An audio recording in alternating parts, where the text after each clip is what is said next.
Tip-tap goes the rain, spitting on my window pane.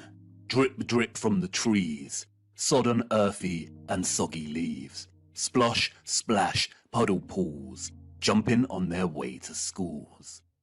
Onomatopée. La formation ou l'utilisation de mots qui imitent les sons associés à l'objet ou aux actions auxquelles ils font référence. La propriété d'un mot de ressembler à ce qu'il représente. L'eau en a beaucoup.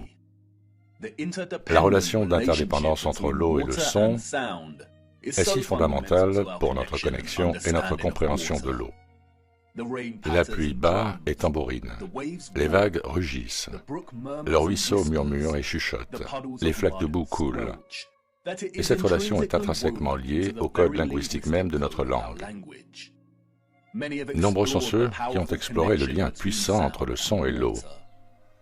Nous avons Masaru Emoto et son étude sur l'impact du son sur la structure moléculaire de l'eau. Nous avons ceux qui aiment jouer avec les cinématiques. Il y a aussi Peter Davy, un saxophoniste qui a inventé un appareil qui fait bouillir l'eau grâce à des ondes sonores. L'utilisation innovante du son coupé à l'eau semble sans fin, à tel point que récemment, les biologistes ont découvert que l'eau à ultrasons peut même traiter les infections les plus résistantes et guérir les blessures à un rythme rapide. Et dans un avenir où l'électromagnétisme était exploité avec la plus grande innovation, le son et la fréquence de l'eau devaient avoir un rôle majeur à jouer. Et c'est bien sûr le cas. Ils voulaient que nous sachions que c'était le cas, et pas seulement l'eau ici sur Terre. Ils nous disaient de regarder vers le haut. Ils voulaient que nous sachions que ce qu'ils avaient réalisé ici sur Terre n'était possible que parce qu'ils avaient étudié ce qui existait au-dessus. Au commencement, Dieu créa le ciel et la terre. La terre était informe et vide, et il y avait des ténèbres à la surface de l'abîme, et l'Esprit de Dieu se mouvait à la surface des eaux. Et Dieu dit, que la lumière soit, et la lumière fut. Et Dieu dit, qu'il y ait un firmament au milieu des eaux, et qu'il sépare les eaux d'avec les eaux. Et Dieu fit le firmament, et il sépara les eaux qui étaient sous le firmament des eaux qui étaient au-dessus du firmament. Et il en fut ainsi. Certains ont critiqué la traduction de la Bible du roi Jacques pour son utilisation du mot firmament. Mais dans l'hébreu original, le mot est rakia, qui se traduit directement par firmament. Dans la nouvelle version internationale, il est appelé la voûte. Dans la version standard anglaise, il s'agit d'une étendue. Dans la traduction de Good News, il s'agit de dôme.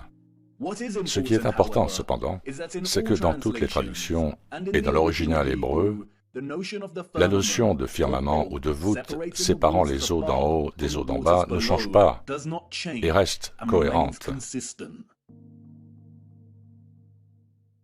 Il y a de l'eau au-dessus de notre monde.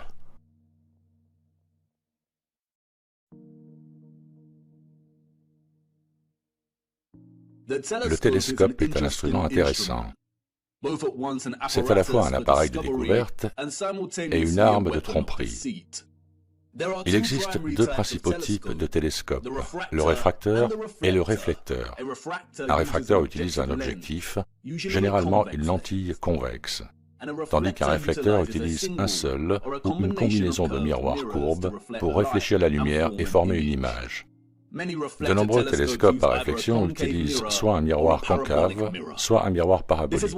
Voici à quoi ressemble une réflexion dans ces miroirs. Les yeux avec lesquels nous sommes nés et à travers lesquels nous voyons le monde sont des lentilles convexes. Nous ne voyons pas le monde à travers des réflexions de miroirs courbes. Voici Jupiter vu à travers un télescope newtonien, un miroir. Et malgré la légère distorsion sphérique causée par les miroirs réfléchissants, ce n'est toujours pas ce que la NASA nous a montré.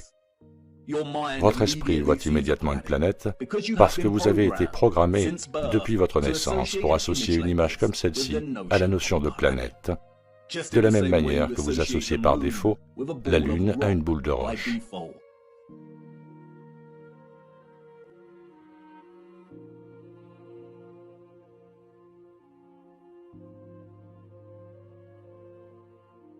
Mais comme vous pouvez le voir ici, les télescopes réfracteurs et réflecteurs produisent tous deux des images similaires à celles du Nikon P900. Les objectifs Nikon ont été critiqués par certains astronomes qui leur reprochent de ne pas avoir la puissance nécessaire pour voir réellement les luminaires au-dessus. Mais comme vous pouvez le voir ici, il n'y a pas beaucoup de différence entre le Nikon et les deux types de télescopes. Et dans chacun d'eux, nous voyons que Jupiter émet une sorte de lumière qui lui est propre. Les astronomes amateurs et professionnels présentent des images comme celle-ci.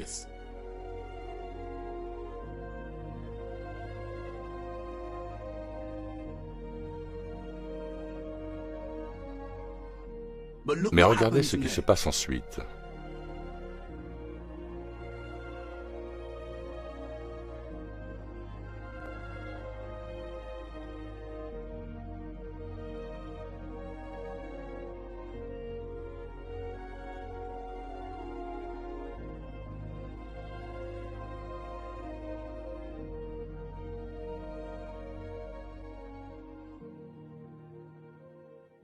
Les astronomes utilisent un logiciel de traitement d'images pour transformer leurs images brutes et leurs séquences qui montrent un objet circulaire dans le ciel au-dessus de nous, rayonnant sa propre lumière, en une planète de style NASA. Et ce type d'image trafiquée n'est pas ce que nous voyons de nos propres yeux à travers ces lentilles. Je ne dis pas qu'il s'agit d'une tromperie délibérée. L'astronomie est une pratique à part entière, mais il est très important de ne jamais confondre les images et séquences hautement modifiées que nous recevons avec la réalité. Il convient également de faire attention à ceux qui se montrent très manipulateurs. Il s'agit généralement des astronomes qui bénéficient d'un parrainage rémunéré de la part de magazines et de sites web. Il est également important de noter que ce que nous appelons des planètes ne sont pas réellement des planètes. Ce sont des étoiles vagabondes, et toutes les étoiles vagabondes sont de même nature que la Lune. Contrairement au reste des étoiles au-dessus de notre firmament, leur parcours et leur voyage au-dessus de nous ne sont pas fixes et cohérents. Leur trajectoire s'écarte des trajectoires concentriques que les autres étoiles font constamment autour de l'étoile polaire.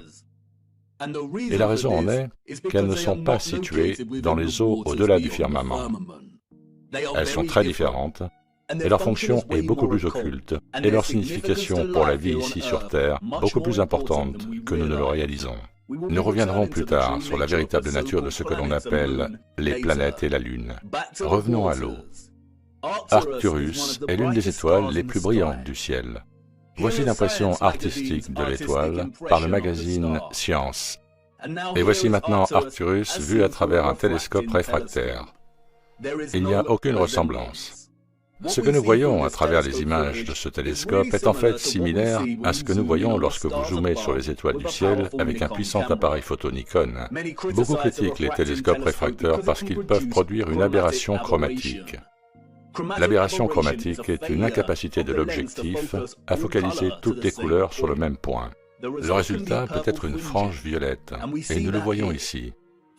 Les photographies peuvent souffrir d'aberrations chromatiques. Il est intéressant de noter que le Nikon ne produit pas la même aberration chromatique lorsqu'il zoome sur Arcturus. On peut donc dire que le Nikon est en fait plus fiable et plus stable. À travers l'objectif du télescope et du Nikon, Arcturus pulse, bouge, ondule. C'est une géométrie dansante. Beaucoup se lèveront de leur siège et s'exclameront « C'est à cause de la distorsion atmosphérique et de la pollution lumineuse.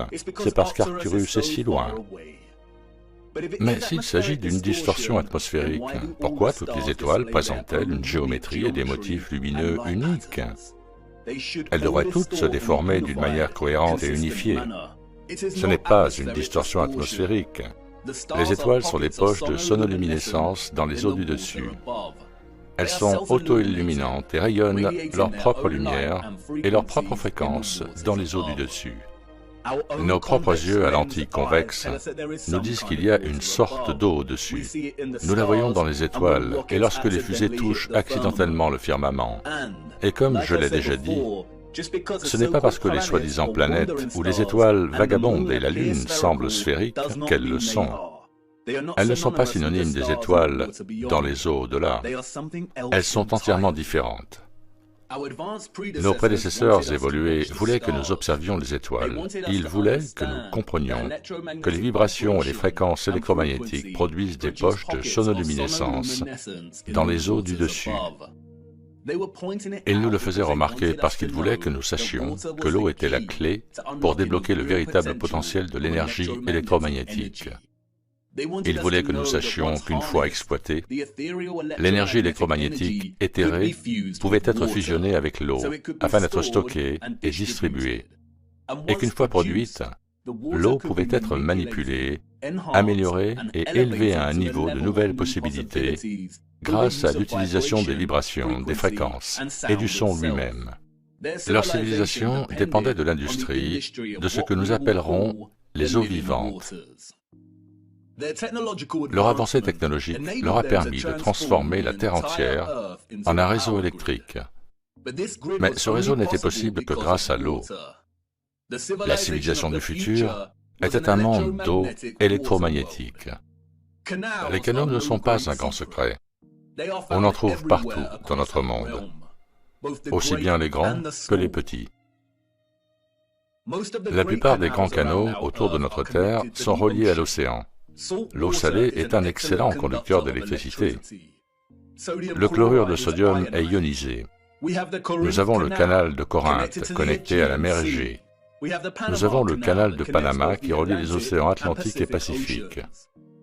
Le canal de Suez est relié à la mer Méditerranée. Et le canal Don-Volga relie la mer d'Azov, la mer Caspienne et la mer Noire aux principaux réseaux océaniques.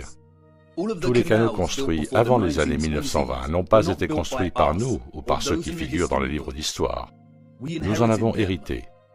Et si le récit officiel nous dit que le Don-Volga a été achevé dans les années 1950, sa construction a en fait commencé au XVIe siècle. Tous les récits entourant la construction de ces canaux sont purement inventés. Et je vous montrerai comment bien plus tard dans notre voyage. Une fois que vous commencez à prêter attention, il devient évident que la plupart des continents et des pays présentent une combinaison de canaux et de rivières qui s'étendent sur la totalité du territoire. Les citoyens de l'Ancien Monde ont utilisé les océans et les rivières pour créer un réseau de voies navigables interconnectées afin de fournir de l'eau à toutes leurs zones d'habitation. Afin de passer les sections difficiles et de maintenir l'approvisionnement, ils construisaient des aqueducs et des viaducs. Parfois, ceci était construit dans le but de dynamiser l'eau lorsqu'elle passait à travers et dans les différentes zones. Et c'est pourquoi beaucoup étaient conçus avec des structures incurvées symétriques. Les Romains n'ont pas construit ces structures. L'infrastructure entière de tant de villes de notre monde est conçue autour de systèmes de canaux. Regardez Amsterdam d'en haut. Les lignes géométriques précises du réseau ne sont pas des routes, mais des canaux.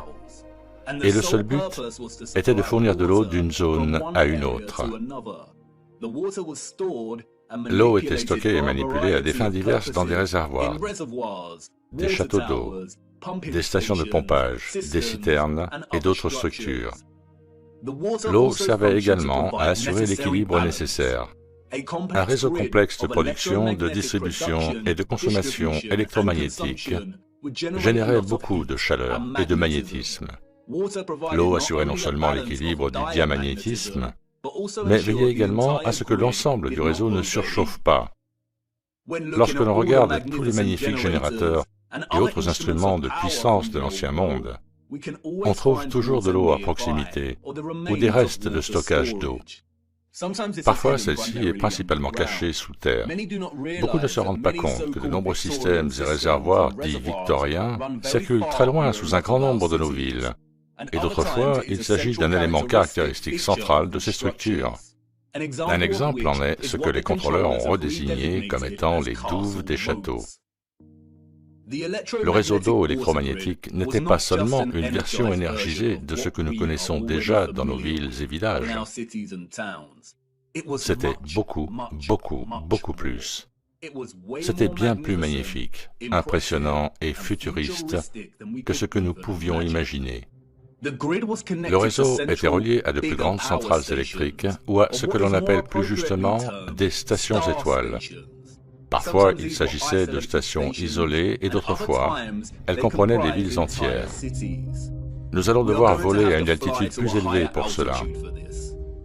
Je dois vous montrer. Accrochez-vous bien et gardez les yeux ouverts. Regardez.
La seule existence, sans parler de la construction, de ces structures stellaires, est presque au-delà de notre compréhension. Comme vous l'avez vu, on les trouve partout dans notre monde, avec une cohérence géométrique constante. Une merveilleuse impossibilité. Peut-être disposait-il d'une technologie qui leur permettait de voir d'immenses étendues de terre d'en haut, pendant la planification et la construction. Et il n'y a jamais eu de fort. C'est un conte de fées inventé par nos contrôleurs. L'étonnante précision géométrique et la symétrie des structures en étoiles auraient très probablement servi à renforcer la puissance des générateurs et à éthériser l'eau, ou transformer l'eau en eau vivante énergisée. Nous pouvons voir, en comparant certains de ces sites en ruine et d'autres laissés un peu plus intacts, que l'eau aurait été présente dans toute la structure. Avant que le contrôleur ne détruise et draine la plupart de ces structures, elles étaient remplies d'eau. Elles étaient reliées aux rivières, aux canaux et aux océans. Elles étaient un élément clé de tout le réseau électrique. Les structures en étoiles sont des fractales de géométrie symétrique, tout comme de nombreux plafonds de ces énormes générateurs d'énergie. Et, comme les magnétrons et les résonateurs des cavités acoustiques, les parois symétriques en diagonale aiguë auraient fait vibrer perpétuellement les ions. Les anciens plans et illustrations, qui ont sans doute été édités ou manipulés d'une manière ou d'une autre, suggèrent à quel point la géométrie en étoiles était complexe, intégrée et essentielle à l'ensemble du réseau. Regardez Paris ici.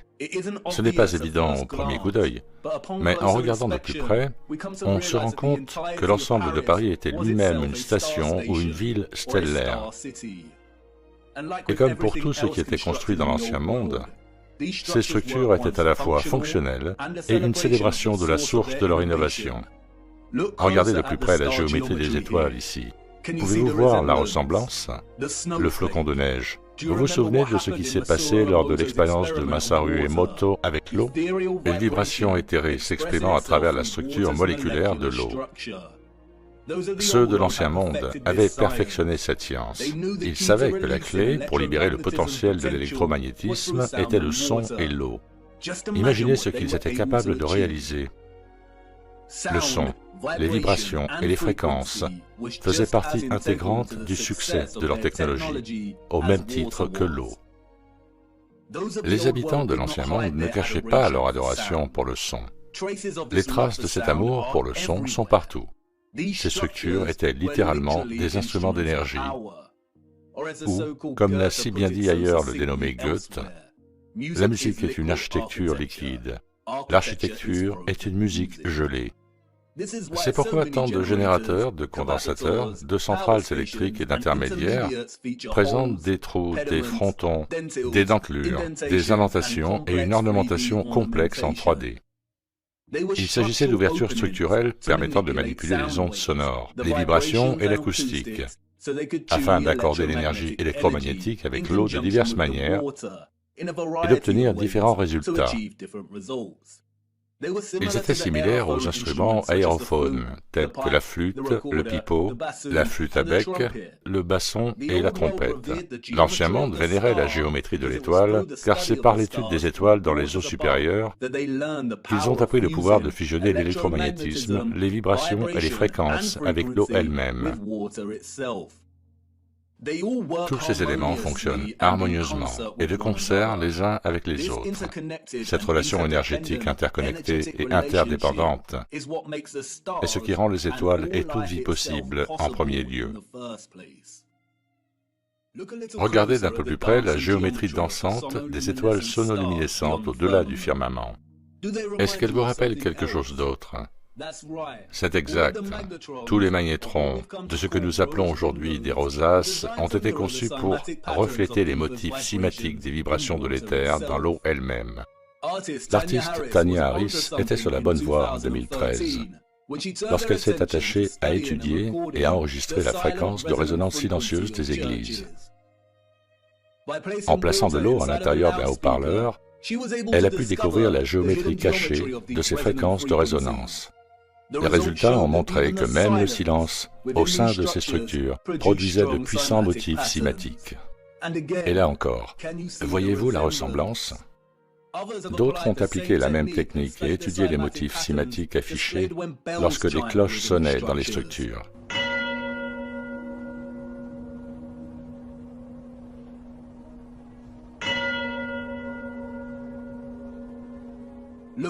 Regardez les motifs, des magnétrons.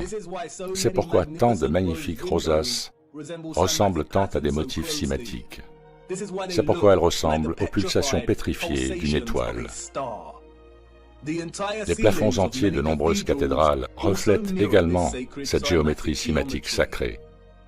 C'est pourquoi tant de ces structures contiennent d'énormes cloches et des horloges à carillon.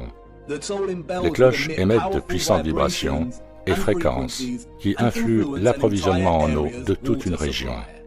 Le son influençait la structure moléculaire de l'eau, qui était ensuite utilisée à des fins diverses. Et ce n'est pas tout.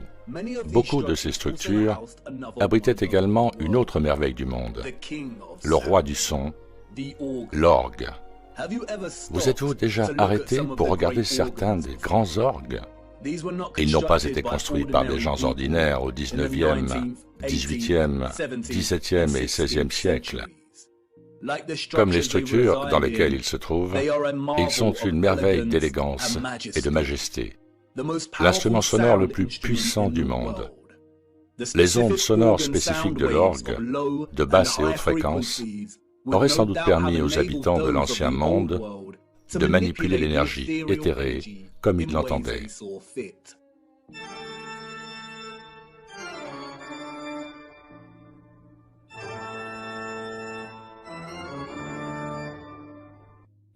Les rosaces des magnétrons, qui n'auraient pas contenu de verre, auraient amplifié ces ondes sonores, qui à leur tour auraient influencé la structure moléculaire et les propriétés de l'eau vivante éthérisée.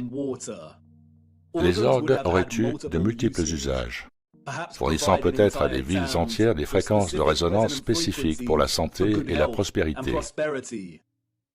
Les fonctions spécifiques de l'orgue ont été délibérément cachées et soustraites à notre connaissance. Il est intéressant de noter que l'histoire officielle affirme que les premiers orgues du monde étaient des orgues à eau, dans lesquels la source d'énergie poussée dans l'air est dérivée par l'eau d'une source naturelle ou par une pompe manuelle. Il s'agit sans doute d'une demi-vérité trompeuse, dissimulant la véritable interaction de l'instrument avec l'eau. Et comme je l'ai déjà dit, la plupart de ces structures avaient des zones à proximité pour stocker et retenir de grandes quantités d'eau. Beaucoup de ces structures comportent des cavités souterraines ou d'énormes citernes, dont certaines ont été vidées et d'autres conservées intactes. Parfois, le système était situé à l'écart et à l'extérieur de la structure. Les contrôleurs ont redésigné nombre de ces zones comme des bains romains.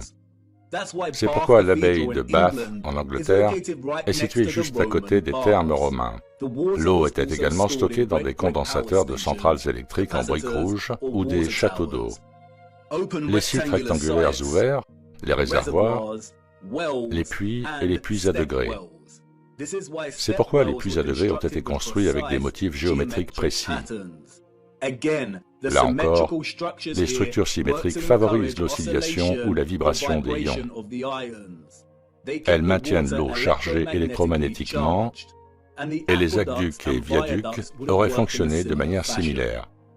Il est probable qu'un grand nombre des énormes électroaimants que nous voyons dispersés dans notre monde auraient en fait chevauché l'eau qui passe, un peu comme nous le voyons, sur le canal de Don-Volga, même s'il est peu probable que l'arc de la Volga soit d'origine et que de nombreuses routes elles-mêmes aient été construites pendant la grande réinitialisation. Il est probable que les héritiers du XIXe siècle aient reçu l'ordre de drainer et de combler un grand nombre des affluents qui transportaient autrefois l'eau. C'est pourquoi nous voyons des douves de châteaux asséchées et des stations en étoiles. C'est peut-être à cela que servait une grande partie de la boue excédentaire que nous voyons à cette époque. Peut-être que de nombreuses maisons et bâtiments ont été construits avec des chambres souterraines pour stocker leurs propres réserves d'eau vivante, et que ces zones ont été détruites, comblées et cachées à jamais par de grandes quantités de boue au cours du XIXe siècle. L'utilisation de l'électromagnétisme, des ondes sonores et de l'eau aurait eu des applications et des utilisations infinies dans l'ancien monde. Nous ne saurons jamais rien de la plupart d'entre elles, mais de nombreux vestiges structurels offrent de nombreux indices. L'abondance de remarquables et impossibles demeures seigneuriales, de maisons et d'hôtels particuliers que l'on trouve dans notre monde indiquent tous les pratiques agricoles à grande échelle de l'ancien monde. Nous parcourons des kilomètres pour nous émerveiller de leur beauté et de leur grandeur. Mais plus impressionnant que les structures elles-mêmes sont leurs jardins et leurs jardins d'eau. Nous avons le palais de Versailles, le palais de Dredsingham, le palais royal de Cassert, le palais de Nymphenburg, le palais Herrenhausen. Aujourd'hui encore, ils conservent une grande partie de leur splendeur et de leur éclat. Mais c'est lorsque nous regardons certains des anciens plans de ces zones que nous réalisons à quel point ces sites étaient hors du commun. Ils n'ont jamais été construits pour loger l'élite. C'étaient des fermes de l'ancien temps. Regardez les jardins. Ce sont des jardins cymatiques. Même à partir de ces vieux plans illustrés, nous pouvons voir à quel point ces fermes étaient gargantuesques. Des systèmes de réseaux microcosmiques suggérant l'ensemble du grand réseau électrique lui-même. Les jardins cymatiques étaient probablement des réseaux entretenus par le son et l'eau vive pour faire pousser de la nourriture, des herbes et qui sait quoi d'autre. Même les scientifiques contemporains reconnaissent ouvertement que les ondes sonores influencent fortement la croissance des fruits, des légumes et des cultures. Et jusqu'à aujourd'hui, certaines de ces structures conservent une grande partie de leur gloire lorsqu'elles sont vues d'en haut. Le palais de Versailles est une merveille géométrique, un ensemble de structures impossibles, de jardins extraordinaires et cymatiques, et de systèmes d'eau. Allons voir de plus près le château de Versailles, et regardons. Ah, attendez. Quoi? Ce n'est pas le château de Versailles. Il faut vraiment que je répare ce truc. Il fait beaucoup d'erreurs ces derniers temps. Où sommes-nous? Attendez une minute. Je reconnais cet endroit. Des souvenirs d'il y a longtemps. C'est Chatsworth House, dans le district de Peak, en Angleterre. Bon, ça devrait aller. Allons-y, voyons ce que nous pouvons trouver. Chatsworth House a été achevé en 1708, nous dit-on. Son histoire, tout comme celle de l'ensemble du district de Peak, est une invention, un mensonge total. L'endroit a beaucoup changé au fil des ans. Il est situé sous deux grands plans d'eau, le lac Empereur et le lac Suisse. L'eau des lacs est canalisée à travers un aqueduc brisé avant de tomber de 24 mètres et de serpenter doucement le long des collines dans des voies d'eau complexes et de couler directement dans le domaine de Chatsworth. Les eaux alimentent les lacs, les rivières et les ruisseaux du domaine, à travers une série de pistes et une multitude de tunnels complexes sous le domaine et la structure elle-même. En raison de la réaffectation du domaine, une grande partie de ce système reste cachée, mais vous pouvez voir clairement les tunnels qui serpentent vers le bas. C'est un système d'eau interconnecté. Les cours d'eau se transforment en chutes d'eau au niveau de l'impressionnante cascade avant de poursuivre leur chemin. Toute l'eau se rassemble dans une pièce centrale rectangulaire qui alimente la fontaine de l'empereur. L'eau continue ensuite sous terre jusqu'à ce qu'elle se déverse dans le fleuve Derwent, un affluent du fleuve Trent de 106 km de long qui traverse le district de Peak. Bien que la majeure partie du domaine ait fait l'objet d'une restauration sérieuse, ce qui est en fait un mot trompeur pour désigner une destruction criminelle de la technologie, il reste de nombreux vestiges obsédants de son ancienne gloire. Il est important de noter que, contrairement à beaucoup d'énormes générateurs d'énergie, la maison de Chatsworth était probablement partiellement occupée par des fermiers. Le moteur central, situé hors du site, a été enlevé et transformé en garde-manger pour stocker le gibier chassé. Cette magnifique structure aurait fonctionné comme un petit générateur qui contenait également un petit moteur en son centre. Elle a été réaffectée en écurie. Les chevaux du XIXe siècle vivaient manifestement mieux que la plupart de la population. Au-dessus, au sommet de la colline, à côté des lacs Empereur et Suisse, on peut voir le quadruple condensateur ou tour d'eau qui a été reconverti en tour de chasse. Mais en parcourant les 42 hectares du domaine, le visiteur qui a les yeux pour voir peut repérer quelques curiosités. L'une d'entre elles est l'obélisque à moitié en ruine caché dans les broussailles enchevêtrées au pied de la colline, en dessous du lac. L'histoire officielle contrôlée que les visiteurs reçoivent lorsqu'ils visitent Chatsworth ne mentionne pas l'obélisque. Car, voyez-vous, la tour de chasse n'était pas le seul condensateur de Chatsworth. L'ensemble du domaine avait besoin d'un stockage d'eau constant pour répondre à ses besoins énergétiques et à ses objectifs. Il y a beaucoup de structures étranges parsemées autour qui restent inexpliquées. Et puis il y a ceci, la cascade, une véritable petite merveille, le dôme, une série de cercles toriques qui s'élèvent pour rejoindre le plus petit dôme de cuivre.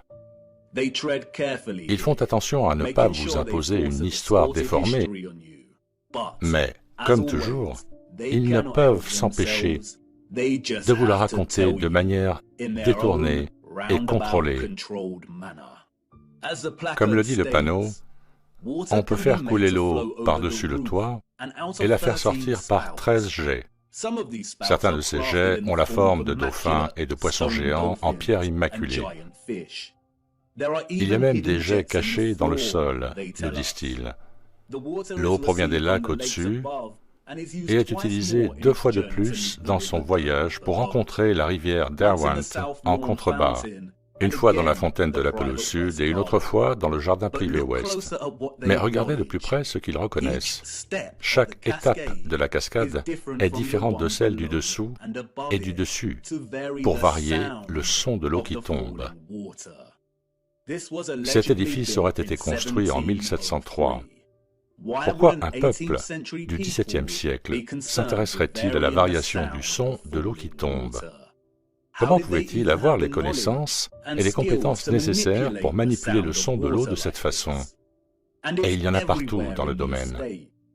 Les cours d'eau, les ruisseaux et les rivières serpentent tout doucement pour se reposer brièvement près des étangs et des lacs avant de poursuivre leur voyage vers le fleuve Derwent. Leur voyage est fait de sons splendides.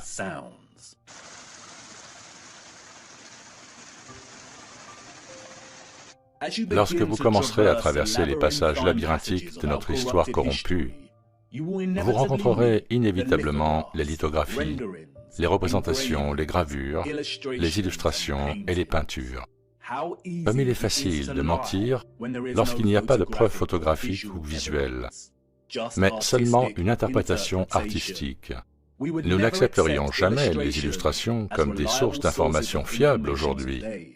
Alors pourquoi les accepter comme historiquement exactes? Eh bien, qu'il ne faille pas s'y fier, consacrer un peu de temps à l'examen de leurs caractéristiques peut apporter des informations intéressantes. Par exemple, la fontaine ici semble complètement disproportionnée. Avait-elle l'habitude de projeter l'eau plus puissamment? Et certains diront qu'il s'agit d'une exagération artistique. Mais si l'on creuse un peu plus, on apprend que la fontaine originale de l'empereur, construite en 1843, était capable de projeter de l'eau à une hauteur de 90 mètres. Quoi? Comment? C'est du 19e siècle dont nous parlons. Et comme je l'ai dit, ils ne peuvent pas s'en empêcher.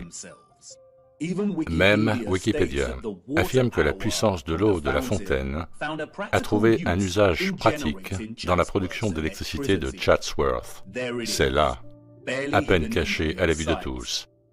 Et en continuant à parcourir ces petites illustrations, nous tombons dessus. Une ancienne gravure de Chatsworth vue d'en haut. Regardez la taille de tout ça. Des jardins cinématiques, des rangées et des rangées de cultures, de grandes étendues d'eau qui n'existent plus. Et là encore, beaucoup diront qu'il s'agit d'une exagération artistique. Le manque de fiabilité et l'inexactitude des illustrations, et à juste titre. Mais quand nous regardons Chatsworth d'en haut, sur Google Earth, qu'est-ce que nous trouvons? Des ombres sur le sol en face de la rivière? Non. Ce sont les marques d'une ancienne infrastructure qui a été démolie. Le marquage suggère qu'il y avait autrefois un pont ici, un pont que nous voyons sur l'illustration.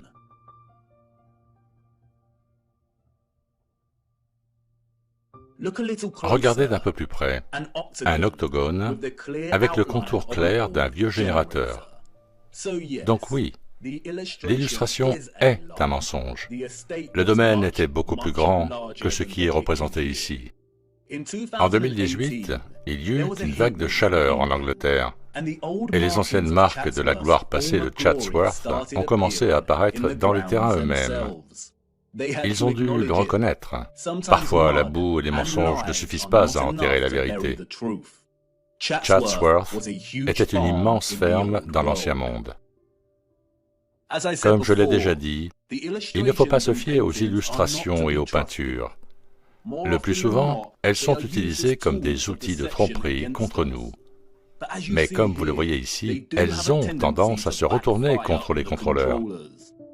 Tout comme pour les plans des stations et des villes stellaires, notre propre accès technologique à des outils tels que Google Earth valide ces anciens plans et illustrations comme des demi-vérités. Vous pouvez parier gros, mais même les plans et illustrations ne nous donnent qu'une fraction de l'image complète.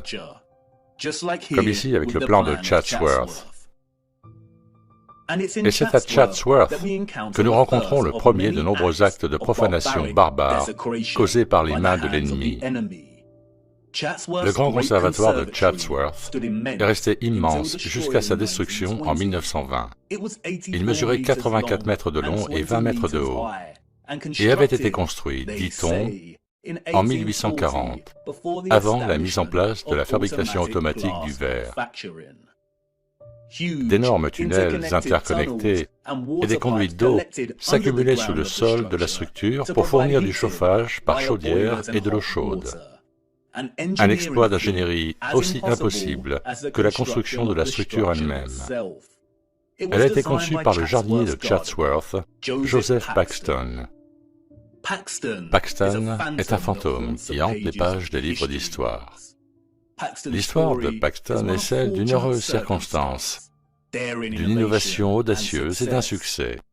C'est malheureusement une histoire malhonnête, une fiction peu convaincante. On raconte que Paxton a obtenu un poste de jardinier à l'âge de 20 ans, alors qu'il travaillait au jardin de Chiswick. C'est là qu'il rencontre William Cavendish, le duc du Devonshire, qui fut si impressionné par les capacités horticoles du jeune Paxton qu'il l'engagea comme jardinier en chef de Chatsworth House. Paxton est responsable de la création des éléments suivants: l'arboretum de Chatsworth, sa rocaille, la fontaine de l'empereur. Vous vous souvenez de la fontaine qui projetait de l'eau en l'air à 2 fois la hauteur de la colonne de Nelson. Le grand conservatoire. Il était responsable de la culture de la banane Cavendish, la banane la plus consommée au monde aujourd'hui, et de la conception des gares ferroviaires dans tout le district de Peak. Quel jeune homme talentueux et productif! Les réalisations de Paxton, cependant, ne s'arrêtent pas à la banane et au conservatoire. Le faste ne s'arrête pas là. Quelle toile enchevêtrée nous tissons quand nous cherchons à tromper. Le succès de Paxton avec Chatsworth l'a conduit à concevoir le tristement célèbre Palais de Cristal de Londres, juste à temps pour l'exposition universelle de 1851. Il a été construit à l'origine dans Hyde Park pour cette exposition. Il a été construit en un peu plus d'1 an. Un exploit d'ingénierie qui n'a jamais été répété.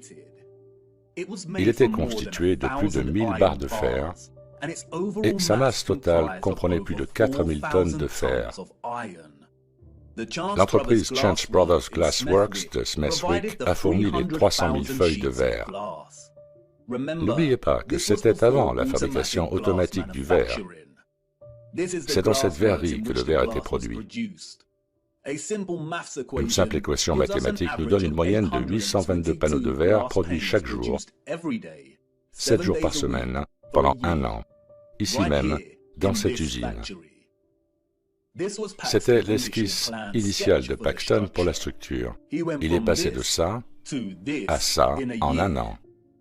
De plus, l'ensemble du palais de cristal a pu accueillir des arbres gigantesques, et ils ont dû barricader une grande partie des vitres et couvrir une grande partie du sommet de la structure pendant la tenue de l'exposition universelle, parce que l'intérieur de la structure devenait trop chaud. Paxton, qui a conçu le conservatoire de Chatsworth, ne savait-il pas qu'un immense palais de verre produirait une chaleur intense? Le récit entier se dissout rapidement dans la stupidité quand on réalise qu'un an plus tard, en 1852, ils ont démantelé le palais de cristal et déplacé toute la structure à Sydenham, dans le sud-est de Londres, où elle a été reconstruite avec 2 énormes châteaux d'eau supplémentaires à chaque extrémité de la structure monstrueuse. Il est intéressant de noter qu'il n'existe aucune preuve photographique du palais original de Hyde Park, seulement des illustrations. La structure n'aurait-elle pas été le point de mire de nombreux photographes lors de l'ouverture de la grande exposition de 1851, la première du genre? Il est fort probable qu'il y avait 2 de ces palais de cristal à Londres, et qu'ils ont tous 2 été détruits, ou que le palais de Hyde Park est un pur mensonge. Il est intéressant de noter que quelques années après sa relocalisation à Sydenham, ce plan du palais a été réalisé, le tout conçu de la main de notre génial jardinier. Il s'est battu avec l'approvisionnement en eau, nous dit-on. Après tout, alimenter 12 000 fontaines, dont 2 qui projetaient de l'eau à 90 mètres de hauteur, et les diverses cascades, devait être une tâche difficile à réaliser. Mais manifestement pas pour Paxton. Il y est parvenu. Il est intéressant de noter que le palais de cristal possédait également l'un de ces imposants et spectaculaires orgues. Oh, et comme si cela ne suffisait pas, pendant que M. Paxton redessinait le palais de cristal de Sydenham, il concevait également les glorieuses tours Matmore pour nul autre que le baron Mayer Rothschild. Qui aurait cru qu'un jeune jardinier d'une vingtaine d'années serait responsable de certains exploits techniques les plus impossibles et les plus impressionnants de l'histoire? N'oublions pas non plus ces bananes. Paxton est un exemple de la paresse de l'ennemi lorsqu'il s'agit de cacher notre véritable histoire. Il n'est pas concevable, ni même possible pour les citoyens du XIXe siècle, d'avoir construit ces structures, et encore moins d'attribuer leur création à un seul homme. Le palais de cristal et ses jardins, tout comme Chatsworth, étaient d'immenses réseaux agricoles qui utilisaient l'eau vivante en conjonction avec l'énergie sonore et électromagnétique pour cultiver toute une gamme de produits merveilleux. Les jardins de Kew à Londres en sont un autre exemple.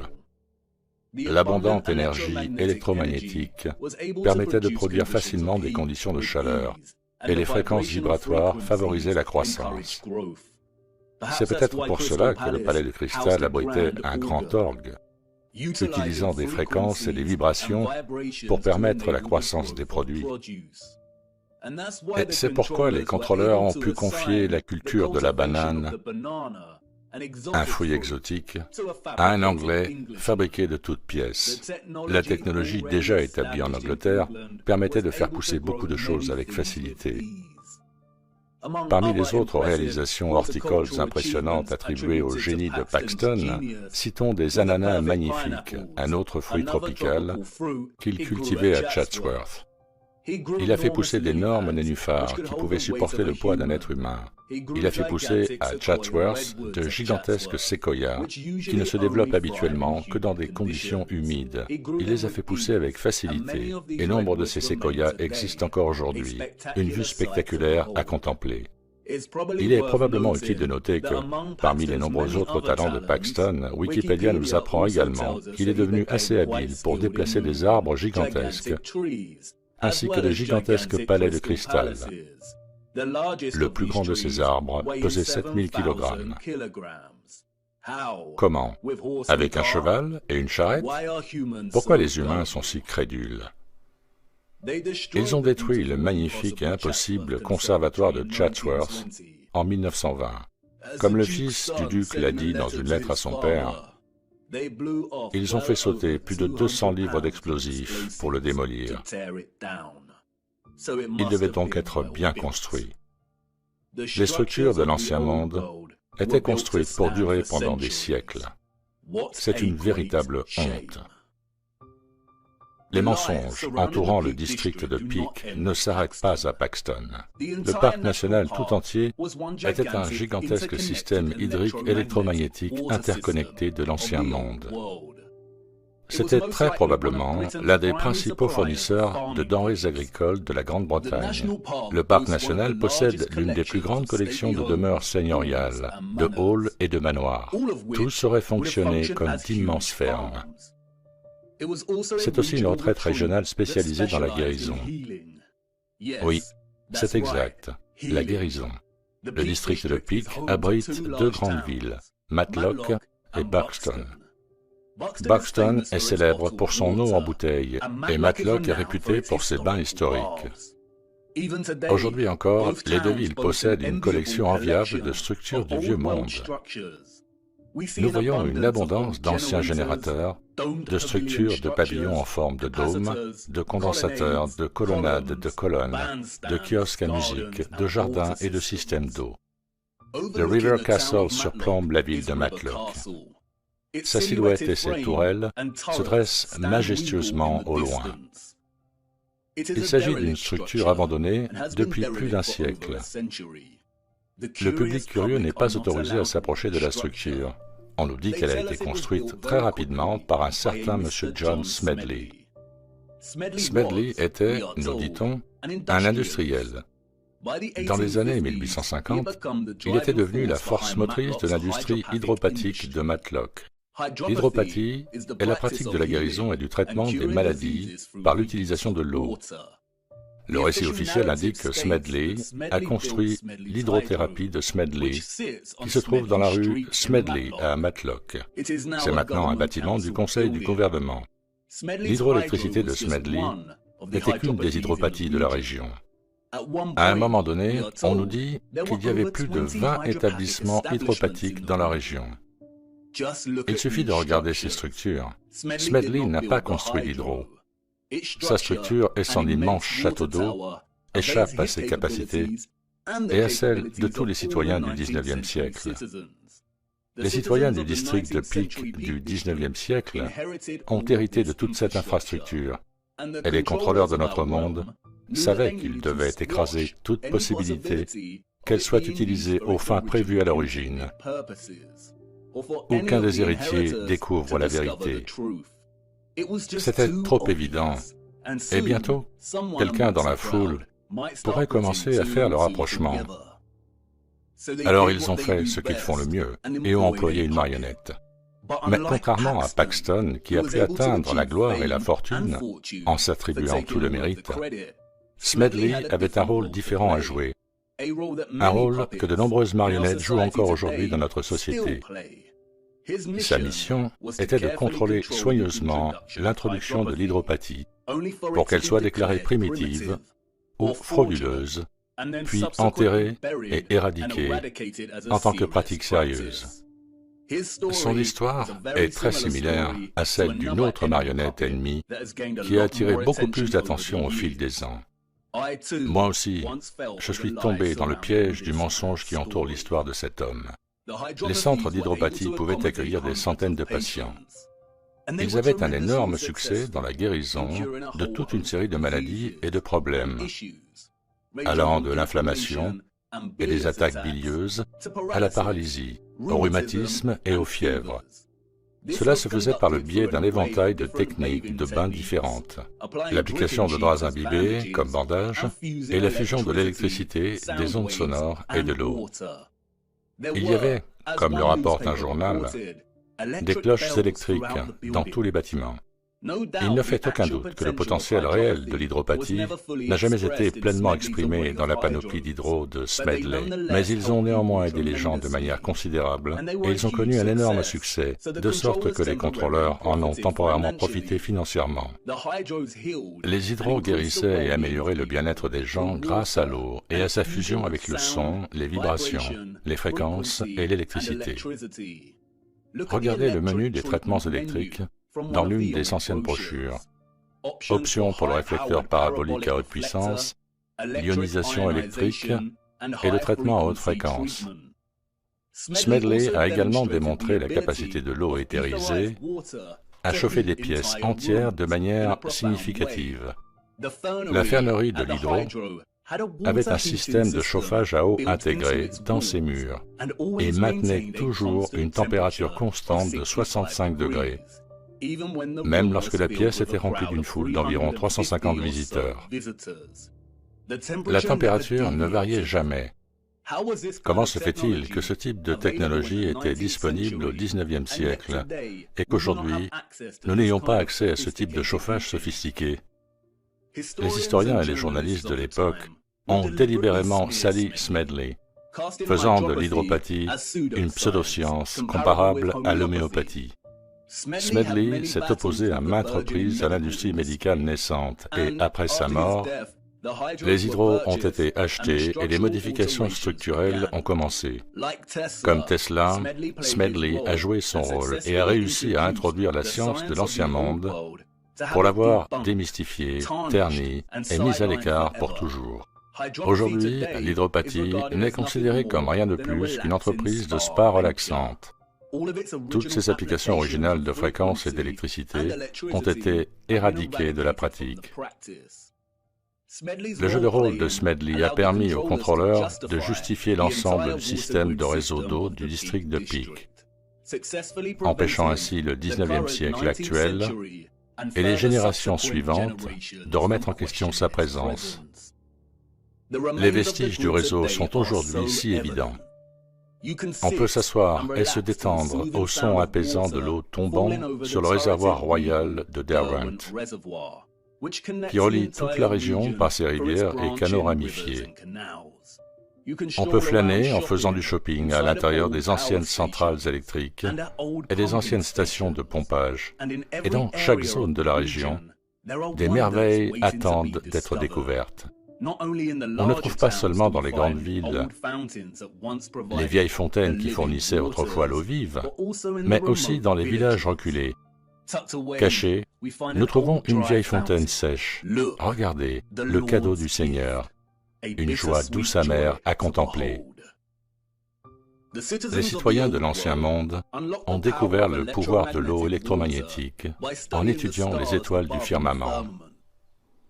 Les étoiles leur ont appris que la clé de la manipulation de l'énergie éthérée qu'ils ont exploitée de l'ionosphère était l'eau, les ondes sonores, les vibrations et les fréquences. Ils ont honoré ce don en construisant des dômes, en créant des villes stellaires, des magnétrons cymatiques, et en louant le Seigneur et le Saint-Esprit pour les eaux vivantes qu'ils recevaient en retour. Ils comprenaient le firmament à la fois comme des scientifiques et des disciples. Vous qui regardez, j'espère que l'image commence à devenir plus claire dans votre esprit et que vous commencerez inévitablement à voir des choses sous un jour différent en réfléchissant à toutes ces structures impossibles. Ce n'est pas une coïncidence si certaines structures, comme le Colisée, sont également appelées amphithéâtres. Les avez-vous vus d'en haut?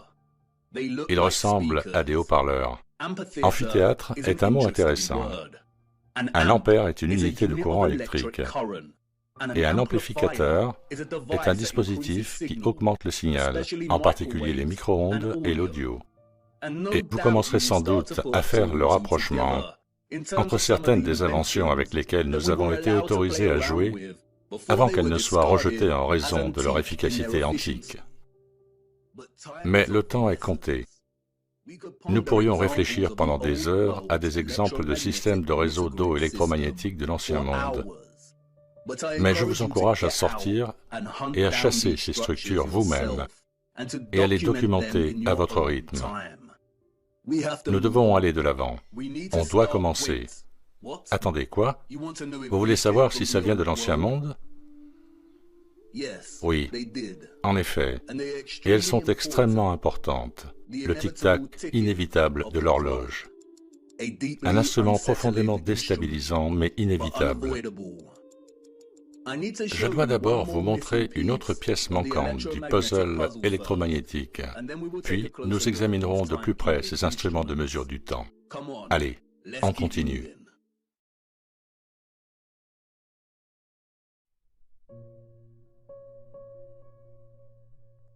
Une pièce manquante du puzzle. Lorsque l'on observe les structures de l'ancien monde aujourd'hui, on ressent un grand sentiment d'absence et d'altération. Les structures ont manifestement été modifiées et changées radicalement au cours des 200 dernières années environ. Et quand on voyage à travers notre monde et qu'on étudie ces structures, un énorme sentiment d'absence persiste. Il manque quelque chose. Le concept de récolte éthérée à travers ces merveilleuses antennes n'est pas suffisant. Il n'est pas assez concret pour compléter le tableau. Quelque chose d'autre était autrefois présent qui rendait possible l'ensemble de la grille technologique. C'est bien sûr le composant technologique clé de ces structures. Le moteur et les mécanismes centraux qui les font fonctionner en premier lieu. Les moteurs n'étaient bien sûr pas des tokamaks. Un tokamak est un instrument rudimentaire et basique. C'est une conception du nouveau monde. Il n'appartient pas à l'ancien monde. Il n'aurait eu aucune place dans leur structure. Leur sophistication et leur finesse ne se seraient pas appuyées sur une telle laideur, sur une telle primitivité. Ce qui est indéniable en revanche, ce sont les parallèles entre la forme octogonale fondamentale du tokamak et l'amour de l'ancien monde pour l'octogone. Il est très probable que la formation octogonale soit une composante essentielle de la génération d'un vortex torique. Nous voyons l'octogone partout dans l'ancien monde. La géométrie octogonale sous-tend de nombreuses formations fondamentales de la structure. Et les structures octogonales particulières que l'on trouve partout ne sont pas une erreur. Elles sont ce qu'elles semblent être, des coquilles vides abritant en même temps quelque chose d'autre. Cette sensation de vide est partout et reste inexpliquée.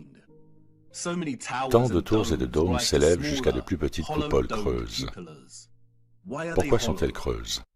Pourquoi une civilisation antérieure aurait-elle perdu tant de temps et d'énergie à construire une structure apparemment aussi superflue et inutile?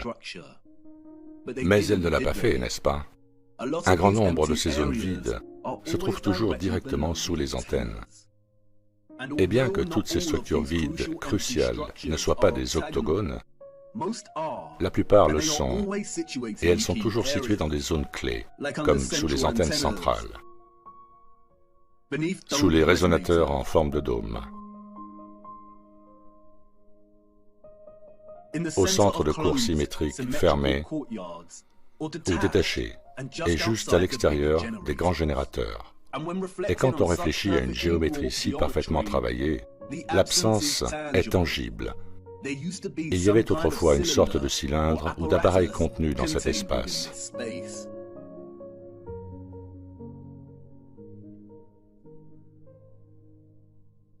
En outre, nous trouvons également divers vestiges historiques qui ressemblent de près au style structurel de l'Ancien Monde. Dans ces reliques, nous voyons que des cylindres ou des récipients vides font partie intégrante de l'objet. Pourrait-il s'agir d'objets fonctionnels miniatures, reflétant la forme des grands espaces vides que nous voyons dans les structures de l'Ancien Monde? Peut-être une sorte de micro-objet domestique qui permettait d'accéder à la production d'énergie des réseaux électriques plus larges? Les plus grandes structures contenaient-elles elles-mêmes des cylindres similaires?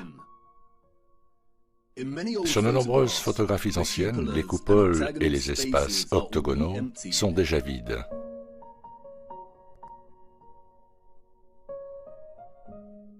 Mais il reste quelques images et illustrations qui peuvent donner un petit aperçu de ce qui était présent auparavant. Dans certaines, nous voyons un type de cylindre, et dans d'autres, nous voyons une sorte d'orbe ou de récipient.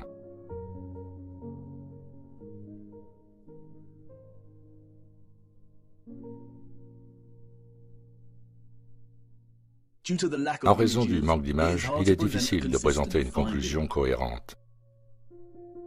De plus, beaucoup de choses ont été modifiées, et d'une manière qui est presque impossible à reconnaître. Par exemple, voici une illustration de 1880 de l'achèvement de la cathédrale de Cologne. Elle se concentre sur le sommet de l'une de ces flèches. Les planches de bois sont des échafaudages. Comme vous pouvez le voir, le sommet de ces flèches s'ouvre, révélant une sorte de cylindre.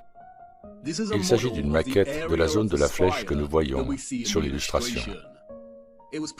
Elle a été placée à l'extérieur de la cathédrale pour donner aux touristes une idée de la taille de ces flèches. Une impossibilité pour les citoyens du XIXe siècle.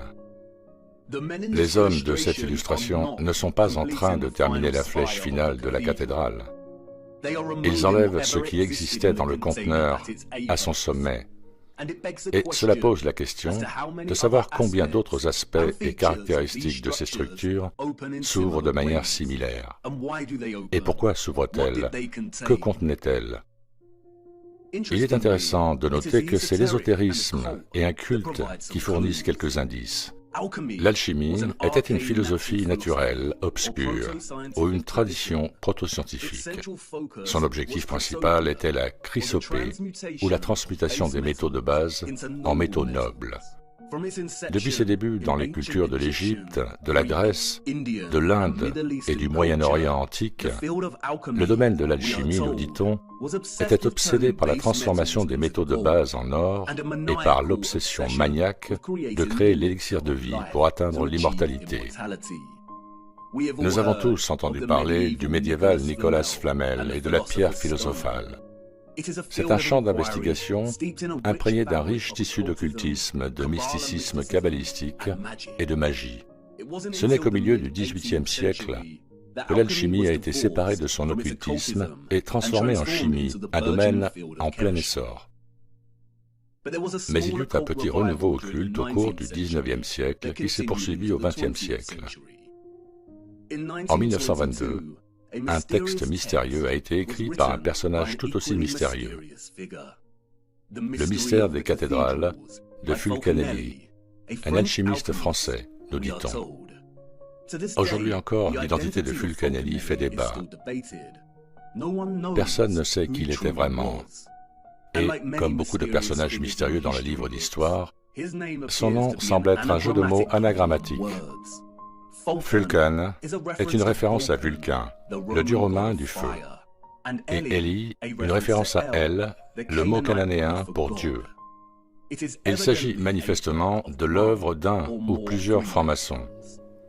Mais néanmoins, sa lecture alchimique des structures merveilleuses et magnifiques, que nous appelons cathédrales, est puissamment originale et offre de nombreuses perspectives et demi-vérités. Et c'est dans la lecture que fait Fulcanelli de la statue d'Ophérus, qui a été enlevée de la cathédrale Notre-Dame et détruite, qu'il commence à offrir au lecteur quelques vérités. Selon la légende, Ophérus était un géant fort, mais à l'esprit simple. Ses intentions étaient toujours bonnes. Il voulait servir le roi le plus puissant de la terre. Il fut envoyé à la cour d'un puissant roi afin de le servir. Un jour, le roi, ayant entendu un chanteur prononcer le nom du diable, fit le signe de la croix avec terreur. « Pourquoi fais-tu ce signe » demanda Ophérus. « Parce que je crains le diable, » répondit le roi. « Si tu le crains, tu n'es pas aussi puissant que lui, » raisonna Ophérus. « Je veux servir le diable. » Et c'est ce qu'il fit, et il s'enrôla parmi les serviteurs de Satan. Un jour, les serviteurs ont vu une croix sur le bord de la route, et le diable leur a ordonné de faire demi-tour. « Pourquoi cela » demanda le curieux Ophérus. « Parce que je crains l'image du Christ, » répondit le diable. « Si tu le crains, tu n'es pas aussi puissant que lui, » raisonna Ophérus. « Je veux entrer au service du Christ, » s'exclama Ophérus, qui passa devant la croix et poursuivit son chemin. Sur son chemin, Ophérus rencontre un ermite. Il demande à l'ermite où il peut trouver le Christ. « Partout » répond l'ermite. L'ermite connaissait le type de géant obtus auquel il avait affaire, et il savait qu'il ne se prêterait pas à la prière. Alors il conduisit Ophérus vers une rivière violente et dit « Les pauvres gens qui ont traversé cette eau se sont noyés. Reste ici et porte-les sur tes fortes épaules. Si tu fais cela, le Christ te reconnaîtra comme son serviteur. » Et c'est ce qu'il fit. Ophérus passa ses jours et ses nuits à faire traverser la rivière aux gens. Une nuit, accablé de fatigue, Ophérus entendit frapper à sa porte. C'était un enfant qui voulait traverser. Ophérus le prend sur ses épaules et commence à traverser la rivière, Mais alors qu'il atteint le milieu, la rivière se transforme en un torrent furieux. La vague enfle et Ophérus commence à céder. De peur de laisser tomber l'enfant, Ophérus déracine un arbre pour s'y appuyer. Mais l'enfant devient de plus en plus lourd. Ophérus commença à craindre que l'enfant ne se noie. Il lève la tête et demande, « Mon enfant, pourquoi te rends-tu si lourd? Il me semble que je porte le monde. » L'enfant répondit, « Non seulement tu portes le monde, mais tu portes celui qui a fait le monde. Je suis le Christ. Et pour te récompenser, je te baptise au nom du Père, en mon nom et au nom du Saint-Esprit. Désormais, on t'appellera Christophe. Christophe a parcouru la terre jusqu'à la fin de ses jours pour enseigner la parole du Christ. Christophe, celui qui porte le Christ pour les masses.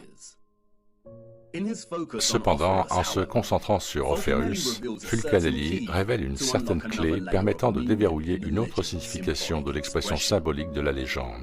À sa manière énigmatique, Fulcanelli écrit « Christophe signifie Chrysophe, qui porte l'or ». Dès lors, nous comprenons mieux la grande importance du symbole si éloquent de Saint Christophe. C'est le hiéroglyphe du soufre solaire, Jésus, ou l'or naissant soulevé par les ondes mercurielles et porté ensuite par l'énergie propre de ce mercure, au degré de puissance que possède l'élixir. Cryptique, en effet, une prose presque impénétrable. Mais regardons ce passage d'un peu plus près. Fulcanelli affirme que dans la légende symbolique, Jésus, ou le Christ, est l'or naissant. Naissant signifie en train de naître. Les racines étymologiques du mot proviennent du concept de commencement ou de naissance. L'or naissant ici, ou le soufre solaire, n'est pas seulement de l'or, c'est de l'or qui grandit pour atteindre son plein potentiel. La dernière section de l'extrait explique pourquoi l'or grandit, car il est porté par les ondes mercurielles. Les ondes mercurielles font ici référence au métal mercure. L'or atteint son potentiel grâce à l'énergie propre du mercure. Fulcanelli explique que la couleur du mercure est un gris emblématique, et cela explique pourquoi de nombreuses représentations de Saint Christophe le revêtent de cette couleur. Nous reviendrons bientôt sur la légende d'Ophérus, mais regardons d'abord de plus près le mercure. Le mercure est de la plus haute importance lorsqu'il s'agit de comprendre non seulement les mécanismes qui sous-tendent la technologie de l'Ancien Monde, mais aussi de comprendre notre propre époque contemporaine dans laquelle nous nous trouvons, traversant le paysage énigmatique des symboles qui ont façonné notre compréhension de l'histoire et notre place dans celle-ci. Le symbole ici représente l'élément hydrogyros. Sa traduction littérale du grec signifie « eau argentée ». L'hydrogyre a de nombreux noms. Il était aussi appelé « vif-argent ». Aujourd'hui, on l'appelle mercure. Le symbole alchimique est précisément le même que celui utilisé en astrologie classique pour représenter la planète Mercure. Le mercure pur ou natif est un élément extrêmement rare dans la croûte terrestre. Il est principalement extrait du cinabre, une forme pigmentée rouge ou écarlate du sulfure de mercure. Le cinabre est le minerai source le plus courant pour le raffinage du mercure. Wikipédia et World Atlas nous apprennent que le mercure est le 66e élément le plus abondant de la croûte terrestre. À l'état pur, le mercure est un liquide semblable à de l'argent. C'est le seul métal qui soit liquide à température et pression normale. Il a un point de congélation de moins de 33,83 degrés et un point d'ébullition de 356,73 degrés. Il est un excellent conducteur d'électricité. Ses utilisations sont principalement d'ordre électrique. Il joue un rôle essentiel dans l'éclairage fluorescent. Il est également utilisé dans les thermomètres et les amalgames dentaires. Le mercure dissout tous les métaux, y compris l'or et l'argent, pour former des amalgames. La seule exception est le fer. Il est également utilisé dans les vaccins. Les industries médicales et pharmaceutiques gouvernementales ont déclaré le mercure toxique au début du XXIe siècle, éliminant progressivement son utilisation en médecine et amenant certains pays à interdire complètement cet élément. Dans certains pays, il est illégal de faire le commerce du mercure. Avant cela, le mercure était un élément de base de certains traitements médicaux traditionnels, comme la médecine traditionnelle chinoise. Et si je ne conteste pas la toxicité potentielle du mercure lorsqu'il est injecté dans le corps, les inquiétudes entourant son potentiel dangereux sont largement exagérées. Tous les métaux, surtout lorsqu'ils sont injectés et pris en excès, sont toxiques. Des taux élevés de fer, de cuivre, de zinc et d'aluminium dans l'organisme contribuent à toute une série de maladies, sans doute plus que le mercure. Et pourtant, les gouvernements de notre monde n'ont pas interdit l'aluminium, ils n'ont pas cessé d'enrichir les céréales avec l'oxyde de fer. Et les suppléments de zinc et de cuivre sont faciles à acheter, et sans contrainte sur la valeur du dosage auquel une personne peut s'exposer avec ces suppléments. Pourrait-il y avoir d'autres raisons non divulguées pour diaboliser et restreindre le mercure? Examinons d'un peu plus près le potentiel électromagnétique de cet élément extraordinaire. Le mercure est un liquide conducteur d'électricité, et pour cette raison, il a été utilisé historiquement pour créer des interrupteurs de lumière, des électrodes dans certaines batteries, comme gaz pour créer une lumière fluorescente, et, plus intéressant encore, il a été utilisé, nous dit-on, dans les phares. Selon le récit historique dominant, les gardiens de phare étaient chargés de faire tourner l'énorme lentille située au sommet du phare toute la journée, tous les jours. Une lentille qui tourne à une vitesse donnée fait clignoter la lumière. Pour ce faire, ils plaçaient généralement la lentille sur des roues ou des roulements fixés à des horloges que le gardien remontait périodiquement. À la fin du XIXe siècle, certains gardiens contraints de remonter sans cesse le mécanisme d'horlogerie ont commencé à faire flotter leurs lentilles dans du mercure liquide. La base métallique des lentilles tournait plus facilement dans le mercure, ce qui permettait à la lumière de tourner plus rapidement avec des remontages moins fréquents. C'est une pratique qui est encore utilisée dans certains phares aujourd'hui. Il est évident, d'après sa structure, que la seule fonction du phare n'était pas seulement d'éclairer la voie pour les navires. C'était soit une de ses fonctions parmi d'autres, soit un acte de réaffectation hérité. De nombreux phares sont construits selon la structure octogonale familière. Nombre d'entre eux portent des bandes rouges et blanches, caractéristiques des centrales électriques. Beaucoup ont encore leurs antennes, et ils étaient situés au bord de l'eau.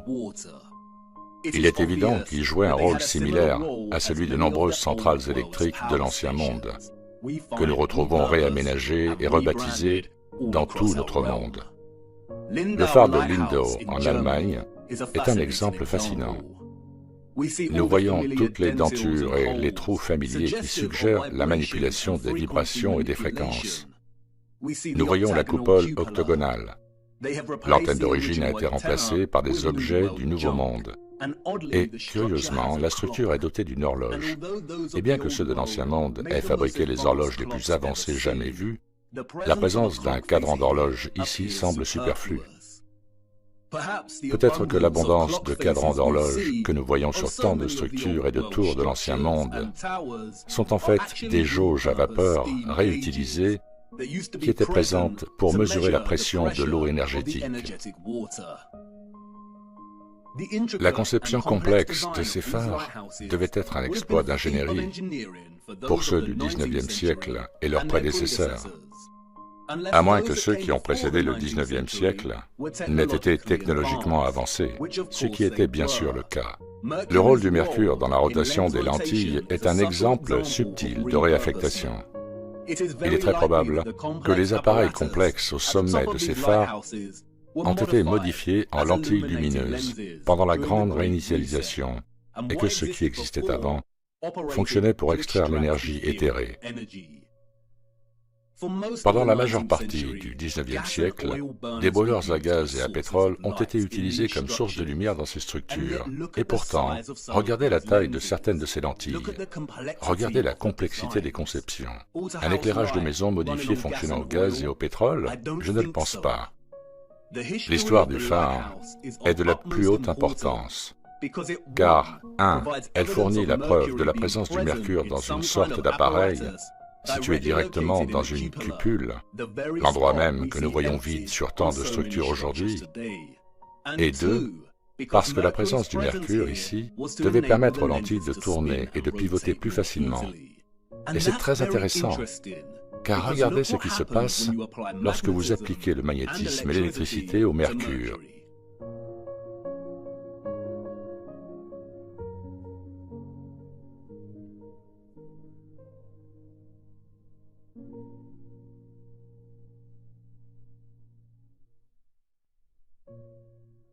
Il tourne et crée un vortex, dans le sens des aiguilles d'une montre ou dans le sens inverse, selon l'application du courant.